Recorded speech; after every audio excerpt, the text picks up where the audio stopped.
Bismillahirrahmanirrahim. Alhamdulillahillazi arsala rasulahu bil huda wa dinil haq liyuzhirahu 'ala ad-dini kullih wa kaffa billahi shahida. Asyhadu an la ilaha illallah wahdahu la syarika lah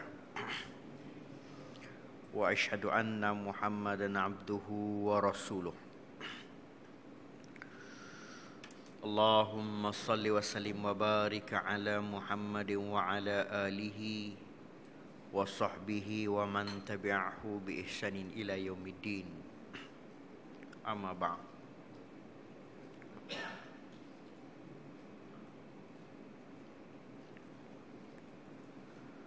Yang dikasihi pengerusi dan ahli jawatan kuasa surau, tuan-tuan muslimin dan muslimat yang dirahmati Allah sekalian. Pertamanya marilah sama-sama kita lafazkan rasa syukur kehadrat Allah Subhanahu wa taala di atas taufik dan hidayah yang Allah Subhanahu wa taala berikan kepada kita semua. Tuan-tuan yang dirahmati Allah sekalian, malam ini saya ingin mengajak tuan-tuan sekalian untuk melihat seorang tokoh yang hebat yang digelar sebagai nama yang biasa kita kenal, ialah Imam Nawawi, ilmuwan agung daripada mazhab Syafi'i. Tuan-tuan yang dirahmati Allah sekalian,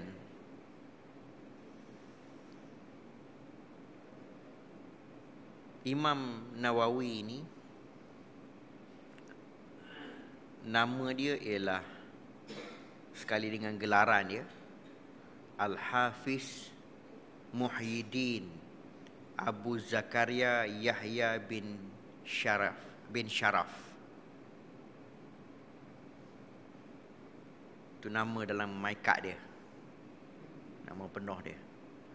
Muhyiddin adalah gelaran yang diberikan oleh masyarakat kepada beliau kerana beliau antara tokoh yang menghidupkan agama. Walaupun beliau tidak setuju dengan gelaran itu, beliau tidak setuju dengan gelaran itu. Malah dia minta jangan panggil dia di atas tawaduk dia, jangan panggil dia dengan gelaran Muhyiddin ini. Dia kata terlalu besar gelaran itu. Seorang yang hebat, pakar dalam hadis. Sebab itulah bila kita baca mana-mana kitab, bila sebut Al-Hafiz, depan tu Al-Hafiz, maknanya orang yang hebat, orang yang pakar dalam bidang hadis. Kita bila sebut Al-Hafiz kat Malaysia ni hafal Quran lah, kan? Tuan-tuan yang dirahmati Allah sekalian, beliau mula menulis, umur dia tak panjang. Umur Imam Nawawi ni, dia meninggal pada ketika usia 46 tahun dan tidak sempat untuk berkahwin. Dan beliau mula menulis pada usia 29 tahun.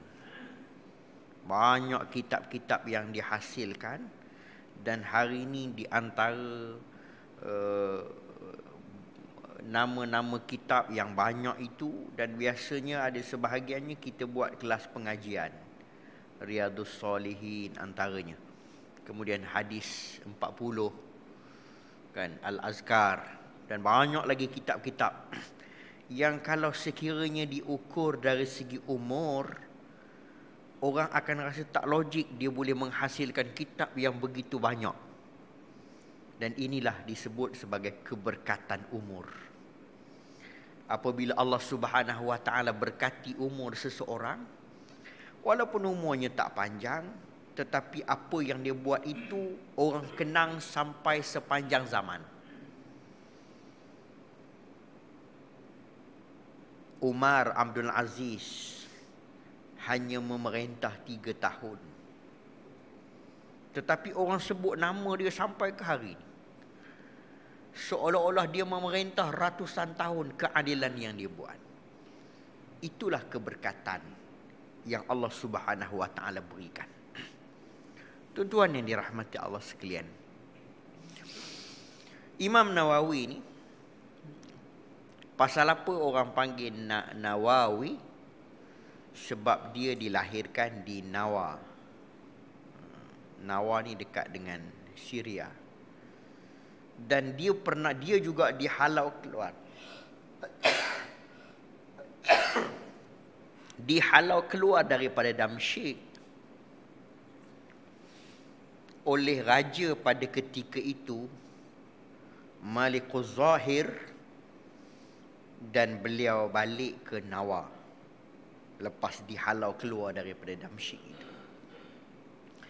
Jadi daripada perkataan Nawa inilah maka kita kenali dia dengan Nawawi, kan? Kadang-kadang kita kenal imam itu, kita tak tahu nama sebenar dia. Kita duk sebut Imam Nawawi, kita tak tahu pun, kan? Ada ustaz mari mengajar, dia kata Syekh Muhammad bin Idris. Kita pun kata siapa pula Muhammad bin Idris, aku tak pernah dengar. Itulah Imam Syafi'i. Tuan-tuan yang dirahmati Allah sekalian. Baik. Hari ini saya nak mengajak tuan-tuan sekalian melihat antara perkara yang hebat yang berlaku kepada Imam Nawawi ini, ialah bagaimana kisah dia berhadapan dengan raja yang bernama Malikuz Zahir. Zahir Baibars. Malikuz Zahir. Malik tu raja. Ketika Damsyik ini, Syam, diancam dengan tentera Mongol. Tuan-tuan kalau baca sejarah, kita akan baca kisah bagaimana Mongol ini dia pernah langgar dunia Islam. Kerajaan besar yang hebat, Bani Abbasiyah, tumbang.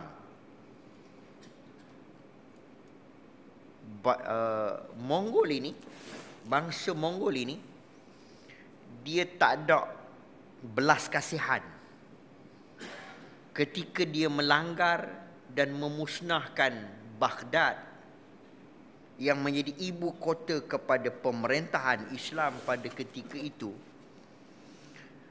Dia bunuh lebih daripada 1 juta manusia, dia sembelih. Sehingga pada ketika itu dia langgar mana-mana negara, negara itu kalah, tumbang. Sehingga ada pepatah pada zaman itu menyebut, barang siapa yang mengatakan Mongol kalah, maka dia gila. Mana orang tak percaya Mongol ni boleh kalah.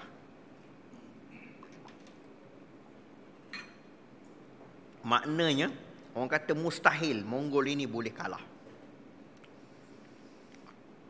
Genghis Khan, anak cucu dia. Tapi uniknya tuan-tuan sekalian, kalau kita baca sejarah ini, akhirnya bangsa Mongol ini dia buang agama dia, dia buang cara hidup dia, dia masuk Islam akhir.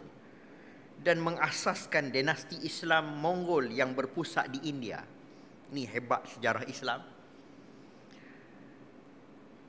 Mana pernah berlaku dalam sejarah tamadun manusia, orang-orang yang menjajah menganut agama orang yang dijajah, melainkan berlaku dalam tamadun Islam. Tuan-tuan yang dirahmati Allah sekalian. Baik. Ketika Mongol mengganas, habis negara tumbang. Jadi antara yang terancam juga ialah sebuah kerajaan kecil yang dipimpin oleh Zahir Baibars ini. Tuan-tuan, Maka bermesyuaratlah raja dan menteri untuk berhadapan dengan situasi gawat ini. Bincang macam mana kita ni. Kita nak angkat bendera putih ke ataupun kita nak perang. Maka tuan-tuan yang dirahmati Allah sekalian, di kalangan menteri-menteri melaporkan, dia kata setakat apa yang berlaku, mana-mana kerajaan, mana-mana negara yang menyerah kalah, kena sembelih juga. Lawan pun dia tangkap, dia sembelih. Ni Mongol ni, tuan-tuan. Sebab itulah Mongol ni dia pernah berlaku dalam sejarah. Seorang perempuan Mongol,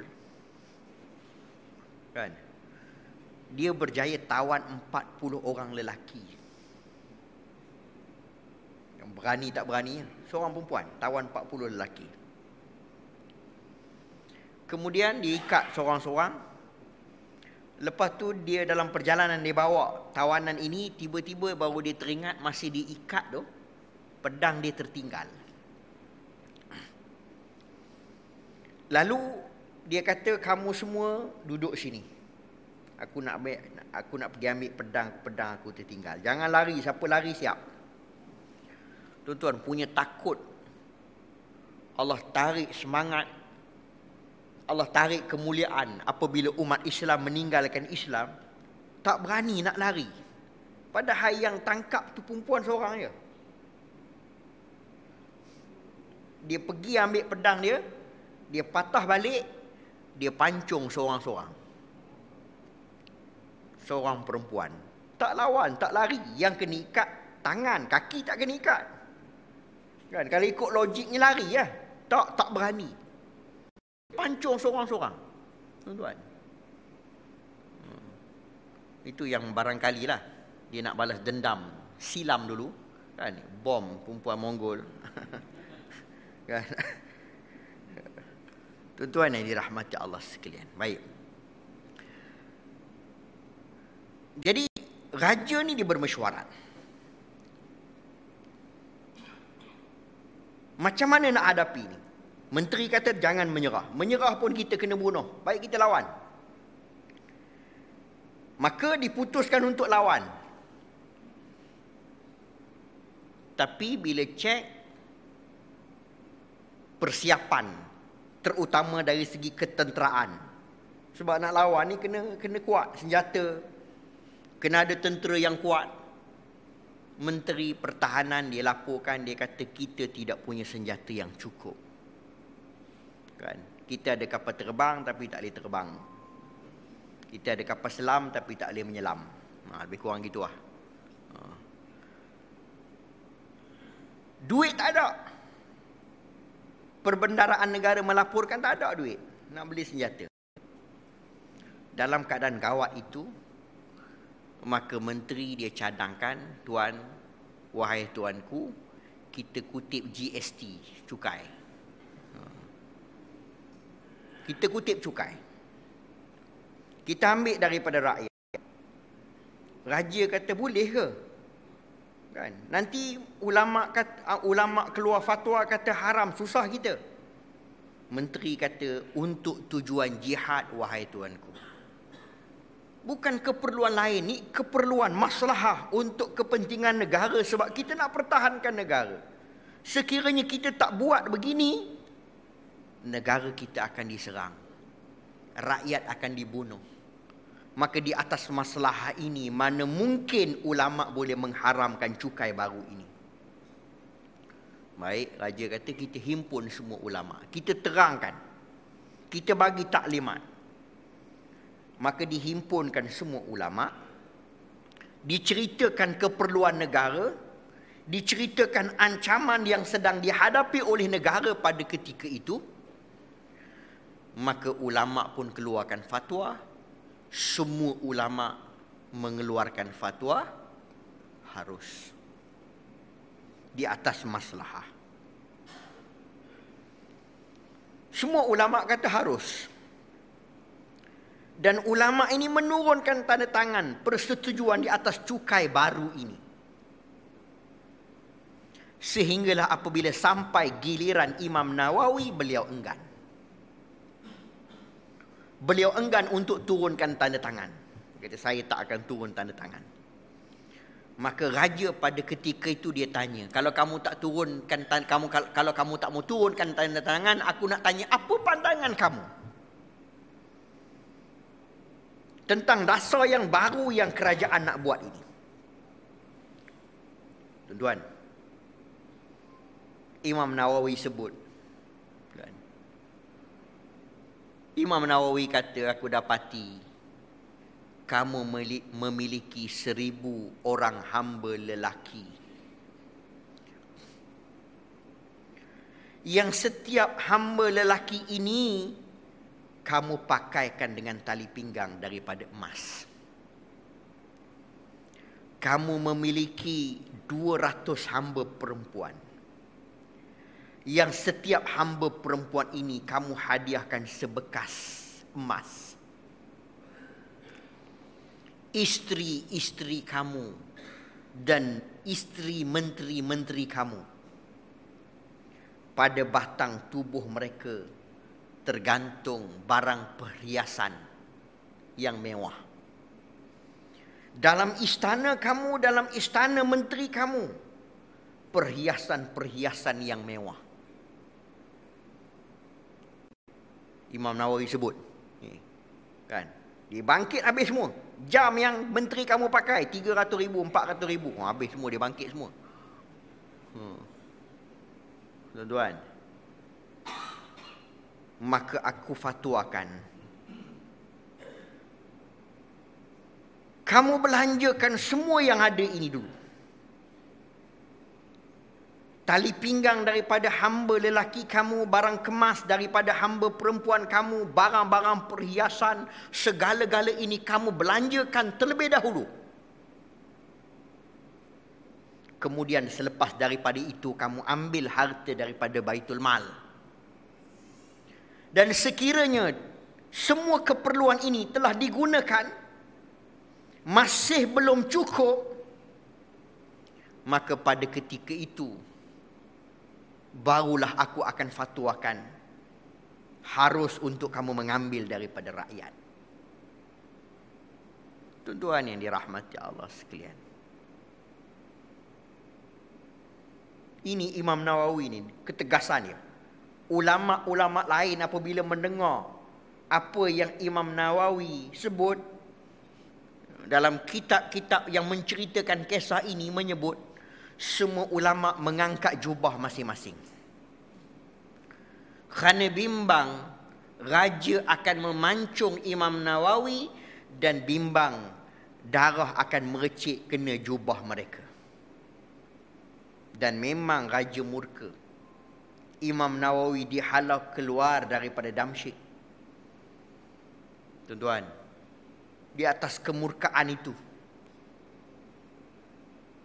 ini dia tokoh yang hebat, yang bukan sahaja menulis tetapi beramal dengan apa yang dia tulis. Dia bukan sahaja bercakap tetapi dia amal apa yang dia ucap. Tuan-tuan, kita perlukan tokoh-tokoh yang seumpama ini pada saat ini. Bukan tokoh yang bergayut, yang mengharapkan sesuatu. Tak berani nak cakap. Ni hari ni duit tabung haji hilang ni. Berapa orang nak cakap?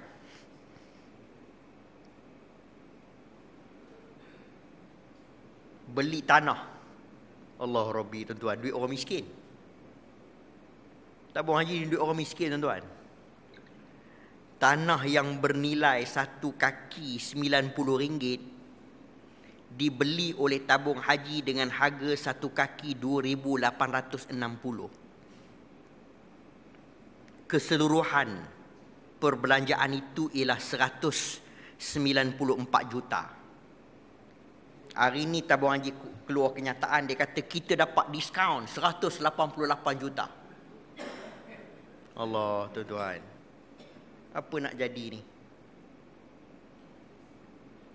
pada saat orang menyimpan sikit-sikit.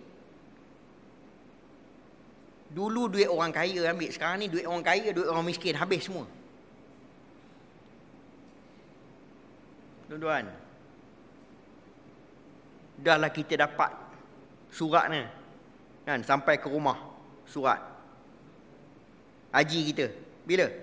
Tahun 2084 dapat surat kan, panggilan haji tu 2000 tahun 84. Umur masa tu 60. Itu yang postman bila hantar surat kan, bila hantar surat ke rumah, anak terima. Oh, ayah saya pindah dah cik. Pindah ke mana? Pindah sebelah masjid. Pindah sebelah masjid, kubur lah. Dah mati baru dapat surat. Tuan-tuan yang dirahmati Allah sekalian, sebab itulah Allah Subhanahu wa taala ancam orang-orang yang berilmu ini dengan satu ancaman yang besar. Allah kurniakan ilmu, dia kena bercakap benar. Sehingga dalam surah Al-A'raf Allah sebut bagi orang-orang yang menyembunyikan kebenaran itu, famasaluhum kamasalil kal. Bandingan orang-orang yang menyembunyikan kebenaran itu macam anjing. Tuan-tuan, itulah Allah tempelak orang-orang alim, orang-orang yang berilmu ni lebih berat daripada orang jahil. Ancaman Allah kepada orang-orang yang ada ilmu lebih hebat daripada ancaman kepada orang yang jahil. Orang yang ada ilmu ni tapi dia sembunyi, Allah kata anjing. Kamu hulurkan sesuatu pun dia menjelerkan lidah, tak bagi apa-apa pun dia menjelirkan lidah. Tuan-tuan, kasar bahasa tu. Tuan-tuan, maka di atas ancaman ini manusia tidak boleh, orang-orang yang Allah Subhanahu wa taala kurniakan ilmu, dia tak boleh diam. Sebab diam orang alim pun menjadi hujah kepada orang jahil. Kalau dia bercakap tak betul, satu hal lah. Kalau dia diam pun salah. Banyak perkara yang dikisahkan oleh Nabi SAW. Umat rosak bila orang alim diam.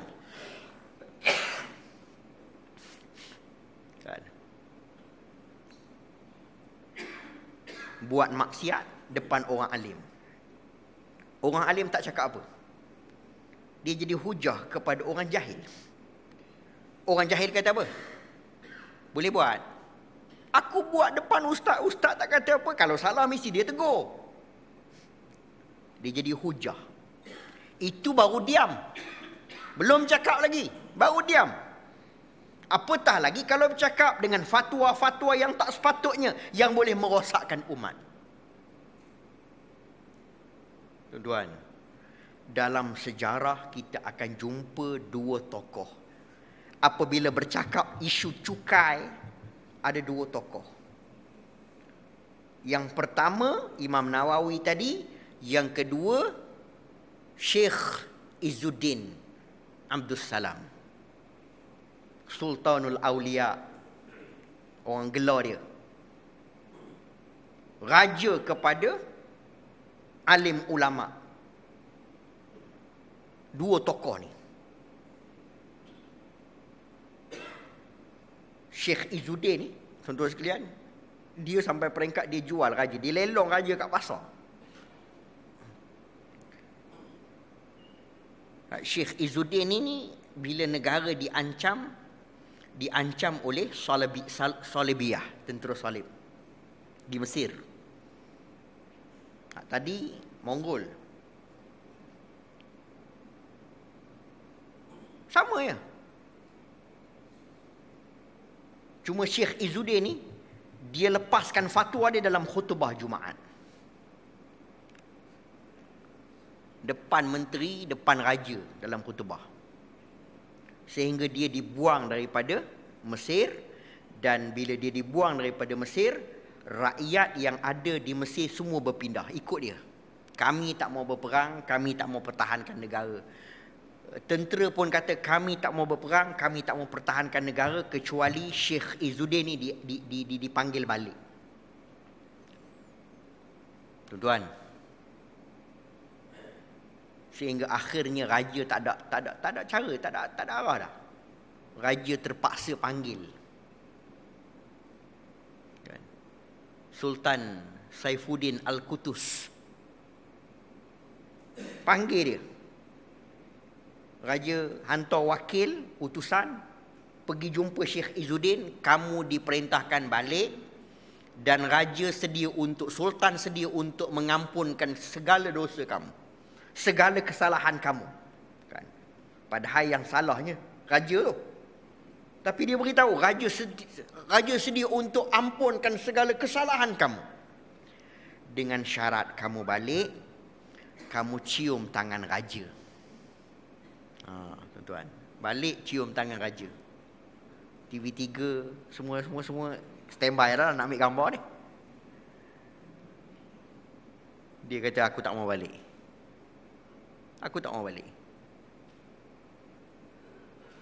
Kemudian hantar utusan yang kedua.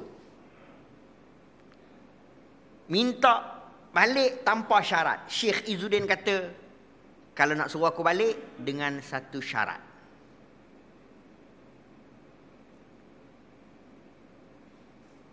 Utusan kata apa? Tuan-tuan.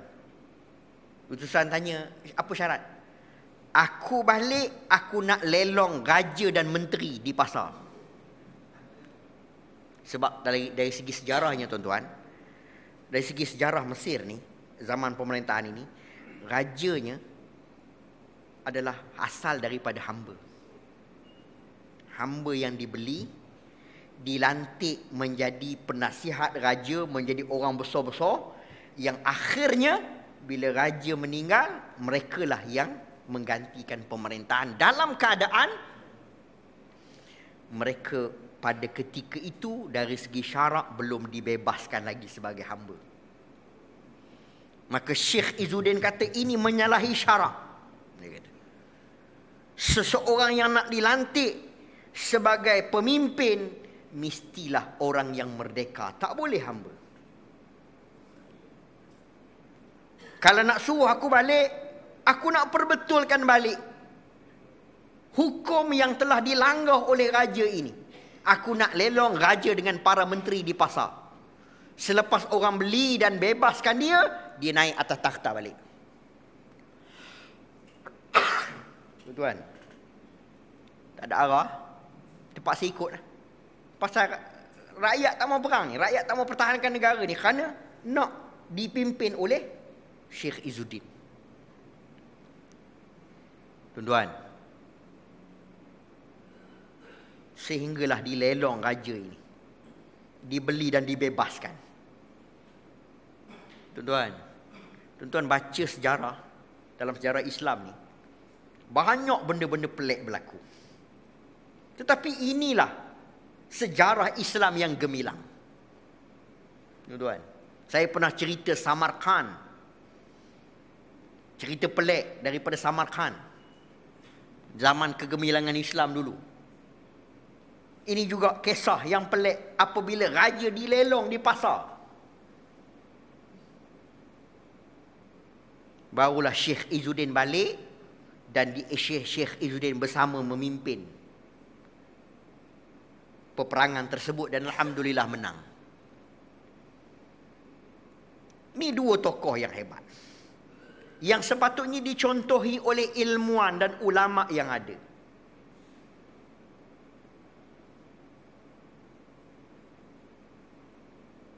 Hari ini tuan-tuan sekalian, semua orang susah. Saya pergi ke Rompin, saya berkempen. Duduk situ. Kita susun, saya ketua penerangan, saya susun ceramah. Kita keluarkan risalah, kita nampak kesusahan ni. Kesusahan rakyat. Kita bawa adik yang kena kanser. Kena kanser kenapa? Yang GST dia sampai dekat 8,000. Jumlah dia punya rawatan tu dalam 20 lebih. Kan? 20 GST je dekat 8,000. Kita bawa dalam himpunan Hindar di tengah Bandar Muazzam Shah, orang menangis di atas kesusahan ini. Rakyat merintis, kan? Pergi ke mana-mana, jumpa sebahagian yang punya kesedaran. Dia kata, bila nak berubah ni? Dia kata, bila nak berubah ni? Kami tak tahan dah. Nak tunggu 2 tahun lagi. Di kalangan mereka ada yang himpunkan bil. Dia tunjuk kat saya. Dia himpun daripada 1 April, dia himpun belian dia, barang dia beli tu. Dia himpun bil sampai 30 April, dia datang bawa bil, dia tunjuk ni, Ustaz. Saya campur 6% ni, saya campur. 200 lebih, tuan-tuan. Sebulan saya short. Allah. Dalam keadaan begitu, tiba-tiba ada ulama keluar pandangan kata GST ni bagus. Allah Rabbi, tuan-tuan. Apa nak jadi ni? Dalam kesusahan, dalam keadaan susah ni. Dalam keadaan kesusahan ini. Barangkali orang yang kaya, yang terlalu kaya, dia tak terasa sangat. Tetapi orang yang miskin dia rasa. Dan Islam ni dia bela. Sebab itulah orang miskin dalam Islam ni ada peruntukan zakat. Dan orang yang miskin ini tidak diwajibkan untuk dia mengeluarkan zakat harta dia. Sekiranya tidak cukup pada had yang ditetapkan oleh syarak. Islam tetapkan begitu. Sebab itulah dalam sistem Ibn Khaldun, dia sebut dalam sistem percukaian Islam, dia kata. Dalam kitab dia Muqaddimah, Ibn Khaldun. Dan sebahagian daripada maklumat daripada kitab itu diambil oleh Adam Smith.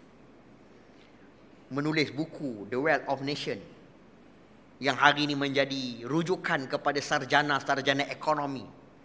Hebat sangatlah Adam Smith ni. Kan? Tapi dia cedok maklumat dia ambil daripada Al-Muqaddimah Ibn Khaldun. Ibn Khaldun dia tulis, dia kata pada zaman awal kegemilangan Islam, kan, umat Islam, kerajaan Islam bergantung kepada harta hasil negara, ghanimah, zakat, dan ada cukai sikit. Jizyah antaranya, cukai kepala bagi orang yang bukan Islam. Adalah cukai perniagaan sikit. Ibn Khaldun kata, Ibn Khaldun ni dia buat kajian tentang cukai zaman Abbasiyah, zaman Umayyah dan zaman Abbasiyah. Dia kata pada zaman awal Islam, kutipannya tak banyak. Jumlah yang dikenakan juga tidak banyak. Tetapi mampu untuk mengurus sebuah negara. Dan boleh meluaskan empire. Kerajaan Islam menjadi besar. Walaupun cukainya tak banyak mana pun. Kutipan tak banyak pun. Bergantung kepada ghanimah, bergantung pada zakat, ghanimah Baitul Mal. Kan? Kemudian hasil-hasil masuk negara. Dia kata pada penghujung setiap dinasti ini, kata Ibn Khaldun, cukai yang dikenakan tinggi dan banyak jenis, tetapi tidak cukup untuk keperluan untuk mengurus negara, dia kata. Tak cukup. Tuan-tuan,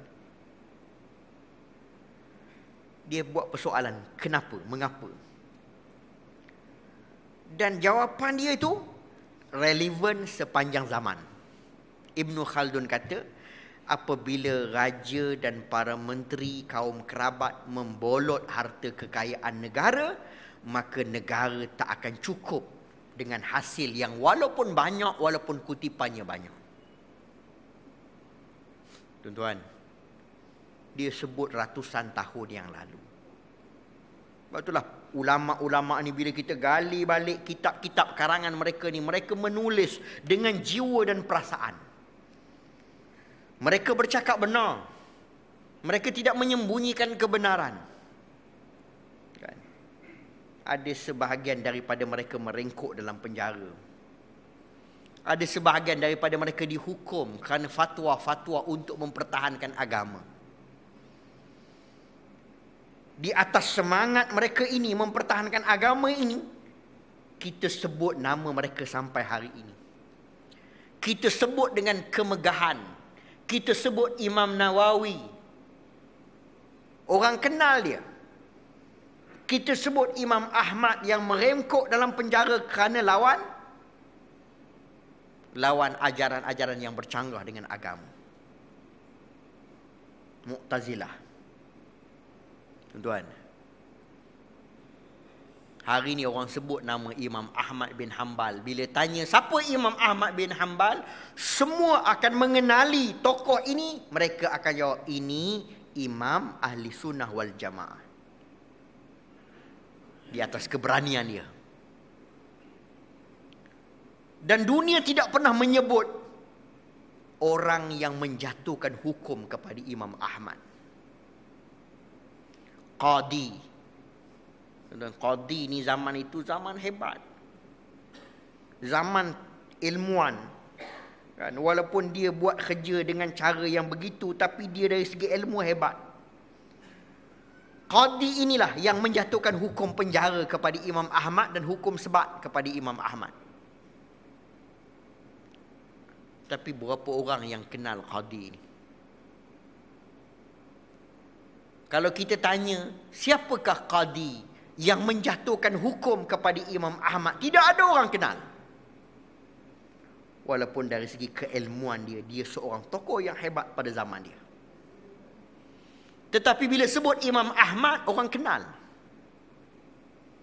Tuan-tuan, kita tengok contoh kita sudahlah. Kan? Tuan-tuan tanyalah siapa-siapa, tanya saya pun tak apa, Ustaz. Siapakah bekas mufti yang Ustaz kenal? Tuan-tuan, bekas mufti ni biasa orang tak kenal dah. Kan? Tapi orang sebut Datuk Ishaq Bahrom. Nama dia disebut sepanjang zaman. Tuan-tuan tanya saya, Ustaz, bekas mufti Pahang siapa? Aku tak tahu. Kan? Tapi kalau orang tanya saya, Ustaz, bekas mufti Selangor siapa? Kita boleh jawab. Ini hebatnya manusia apabila dia mempertahankan kebenaran. Orang sebut nama dia sepanjang zaman. Kan?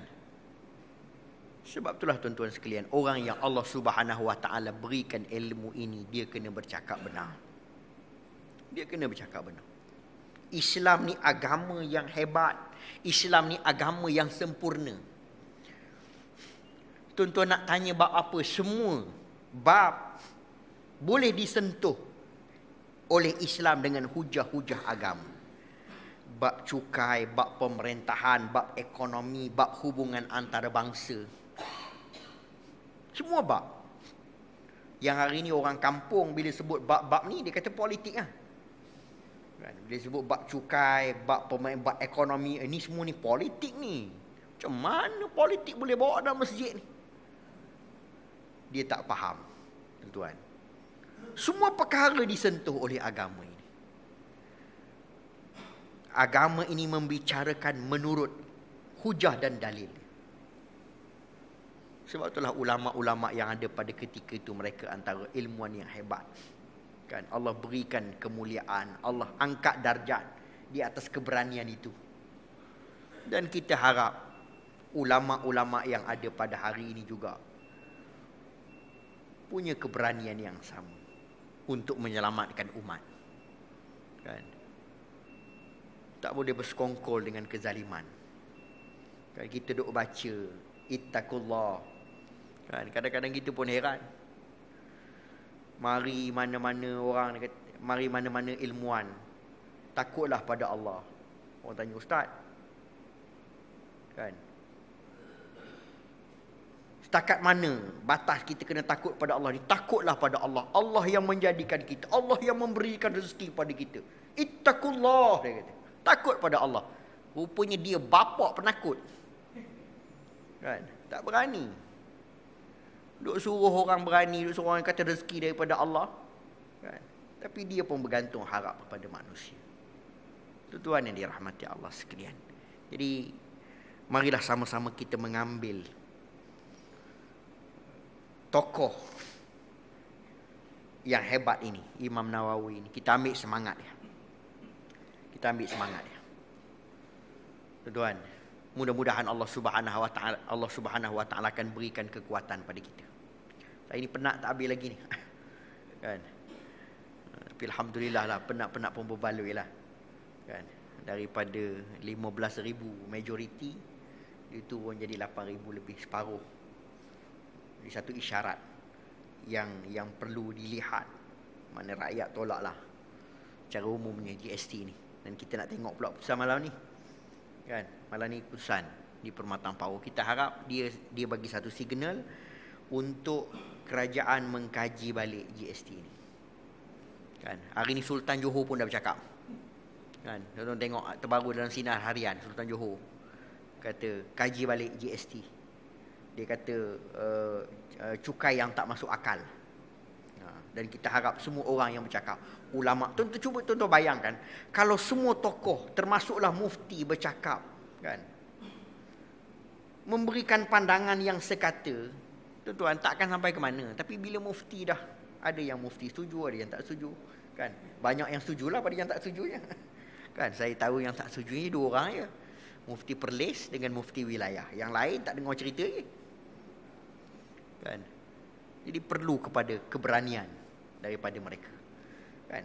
Walaupun ada ulama yang lain yang berada di tepi ni, tapi hak yang ulama-ulama yang tak dalam kerajaan ni orang tak apa dengar sangat. Orang kata ni ulama politik. Kita nak ulama yang duduk dalam kerajaan bercakap benar. Dia lebih power, dia lebih punya ada kekuatan hujah sebab dia duduk pada kedudukan yang baik. Jadi kita harap mudah-mudahan insya-Allah. Tuan-tuan yang dirahmati Allah sekalian, saya buka tabung untuk fisabilillah, tuan-tuan, sebab hak yang rompin tu banyak lagi benda yang kita tak selesai. Risalah yang kita cetak pun lebih. Saya jaga dua department. Risalah dengan penceramah. Penceramah tak ada masalah lah sebab free je. Kan? Yang datang tu ceramah tu memang sukarela. Kan? Tapi risalah kita cetak. Perlukan kos yang besar dan kita dah cetak dan belum bayar lagi. Kan? Risalah. Lebih daripada RM15,000. Separuh baru bayar. Sebelum pada habis pilihan raya baru ni kita bayar separuh. Ada baki sikit lagi, saya buka untuk tabung fisabilillah tuan-tuan, untuk tuan-tuan bagi sumbangan. Itu yang pertama. Kemudian yang kedua ni ada satu CD audio, bukan video lah. CD suara je untuk kereta bagus ni. Ustaz Nafis. Ustaz Nafis ni ialah ustaz yang tuan-tuan dengar dia baca Quran dalam penjara itu. Ingat kan? Ada orang rakam. Bacaan yang sangat merdu. Saya bagi dengar, ada mungkin orang tak pernah dengar kot. Kan? Dia pas lawatan dia tamat. Ketika dia keluar waktu malam untuk cari makan, dia ditahan. Dia tak ada dokumen, menyebabkan dia ditahan dan dibicarakan kena penjara 6 bulan. Tapi dia oleh kerana kes dia ni diviralkan dalam internet, yang menyebabkan dia hanya 2 bulan 3 bulan lebih kurang dia kena.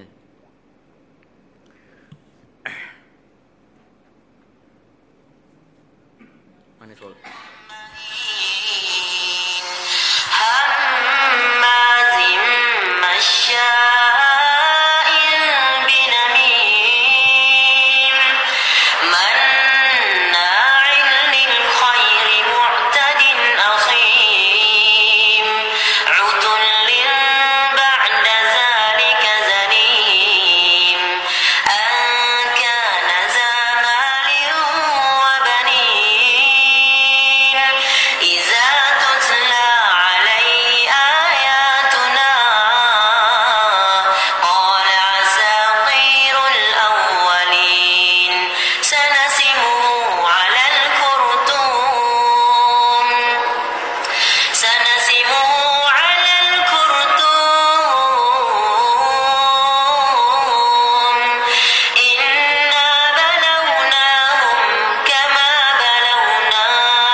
mengaji dalam penjara. Dia baca, mula baca slow je. Ada kisah dia dalam YouTube, ada dia sebut. Tapi bila banduan-banduan yang ada, banduan suruh kuat. Sebab dia baca, dia dengan suara yang merdu dan mendayu. Jadi dia kuatkan bacaan. Orang pun dengar dan dia tak sedar. Dia dirakam oleh warden penjara. Dia baca tu dalam keadaan tak berbaju, dalam penjara, dalam lock up, kan. Jadi dan diviralkan dia. Jadi ni CD dia ni. Ustaz Nafis ni telah mendapat, saya baca dia punya keterangan ni. Ustaz Nafis telah mendapat perhatian ramai apabila video bacaan Al-Quran surah Al-Qalam daripada dalam penjara menjadi viral. Beliau adalah seorang hafiz Al-Quran dan alim. Beliau telah menghabiskan masa 15 tahun belajar Al-Quran di Malaysia dan berhasrat membuka sebuah madrasah tahfiz di Kemboja.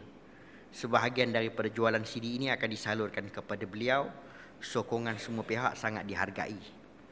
Tuan-tuan boleh like Facebook dia, Ustaz Nafis Ejen ni, Ustaz Nafis Yaakob. Tuan-tuan akan dapat Facebook dia, kita like lah Facebook dia tu. Surah yang dibaca ada 8. Yang pertama surah Al-Fatihah, yang kedua Al-Qalam, dia baca dalam penjara tu. Kemudian Al-Waqi'ah, Ar-Rahman, Al-Muzammil, Al-Qiyamah, Al-Mulk dan As-Sajdah. Ada 8 surah. Tuan-tuan dapatkan. Harga dia RM19 kat luar ni, kat pekarangan tu, insya-Allah. Jadi tuan-tuan yang dirahmati Allah sekalian, jadi suara ya, gambar tak ada. Jadi takut tuan-tuan pasang kat video keluar suara, gambar tak keluar, duk ketuk TV, pumpang, tak payahlah. Kan? Kereta baguslah, kita pasanglah kereta semua. Wallahu ta'ala alam, mudah-mudahan Allah Subhanahu wa ta'ala akan berikan taufik dan hidayah pada kita. Saya mohon ampun dan maaf dalam keadaan masih keletihan lagi, tak habis lagi, kan? Berkampung di Rompin lebih daripada 2 minggu. Alhamdulillah, hasil daripada sumbangan tuan-tuan, doa tuan-tuan, kita dapat. Saya sebutlah pada tuan-tuan, ada 5 peti undi yang sebelum pada ini kita tak menang. Ada 5 peti undi di Rompin kita menang. Dan kita menang saluran 7, 14, 15, 19 saluran. Keseluruhan Rompin tu kita memenangi saluran. Ada 15 saluran yang kita menang. Saluran yang kita menang ialah saluran 3, 4 dan 5. Ada 15 saluran yang kita menang. Bukan 15. 7, 14. 14 campur 5. 19 saluran. Kan? 5 peti undi yang dimenangi. Termasuk Keratung 2, Keratung 4, Pianggu, Bandar Muazzam dan juga Sungai Puteri 5. Tapi majoriti kecil lah, tak besar. Yang dia menang tu majoriti besar, yang kita menang ni majoriti tak besar, 5. Keseluruhan ada 38 peti undi. Orang asli ada lebih daripada 7,000 orang. Kan? 7,000 orang asli. Dan orang asli Rompin ni lawa. Tuan-tuan, tuan-tuan pergi tengok, tuan-tuan tak percaya orang asli. Kan? Sebab sejarahnya ialah orang asli tu kahwin dengan Cina. Jadi putih, kan? Tu yang orang pergi kali pertama, dia pergi nak duduk 2 hari jadi seminggu. Kan? Tuan-tuan, alhamdulillah, mana ada perkembangan lah. Ada perkembangan yang cukup baik. Dan kita pun dapat pertambahan undi pada orang asli. Dan cuma yang menyebabkan undi kita ni kurang 25 sebab anak-anak yang di luar daripada Pahang tak baliklah pasal tak cuti. Hari Selasa tu hari bekerja. Dah hari Senin dah cuti Wesak. Kan? Jadi luar daripada Pahang lebih daripada 500 orang. Yang dulu mereka balik. Baru ni tak balik lah. Kan? Dia pun begitu berbaloi lah, tuan-tuan. Dengan sokongan daripada anak-anak muda dan sebagainya. Kita tak pernah menang situ. Di Felda, di peti undi, beberapa peti undi yang saya sebut, dia tak pernah menang. Dulu tak menang. Kan? Tapi Alhamdulillah, baru ni menang. Jadi kita doa mudah-mudahan. Dia Pahang ni, tuan-tuan, parlimen yang paling luas, saya sebut sikit. Parlimen yang paling luas ialah Jerantut. Paling besar dalam negeri Pahang. Nombor 2 paling besar ialah Rompin. Jerantut tak dianggap sebagai parlimen yang besar walaupun dia punya peta besar, sebab separuh daripada Jerantut adalah taman negara. Pengundi tak duduk situ. Tapi keseluruhan Rompin itu adalah pengundi duduk situ. Majoriti paling besar, nombor 2 dalam negeri Pahang ialah Rompin. Nombor 1 Pekan, 35,000 majoriti. Nombor 2 Rompin, 15,000. Jadi walaupun kami kalah, tetapi dengan berkurangan lebih daripada 40% majoriti tu, sebenarnya dah dianggap menang. 40% daripada 15,000 kepada 8,000. Jadi kita doalah mudah-mudahan benda ini akan berterusan dan momentum ini akan maknanya lepas pada ini tuan-tuan, mudah sifir mudah ya. Lepas pada ini mana-mana parlimen yang kalah bawah 8,000 ke bawah, parlimen itu adalah parlimen yang berpotensi untuk dimenangi. Kan? Parlimen yang berpotensi untuk dimenangi. Jadi maknanya harapan yang cerah untuk pilihan raya yang ke-14 insya-Allah. Kita pun tak tahan dah dengan apa yang kita alami. Ni lepas tabung haji ni tak tahu duit benda pula dia ambil apa-apa dia ni. Kalau kita biar. Jadi tuan-tuan kena sering bekerja dan pastikan kita dapat, yang penting sekali Islam dapat disampaikan kepada semua masyarakat insya-Allah. Wallahu taala alam. Sekadar itu saja yang dapat saya sampaikan. Saya mohon ampun dan maaf di atas sebarang kekurangan dan ketelanjuran. Aku qouli hadza wa astaghfirullahal azim wa li wa lakum. Assalamualaikum warahmatullahi wabarakatuh.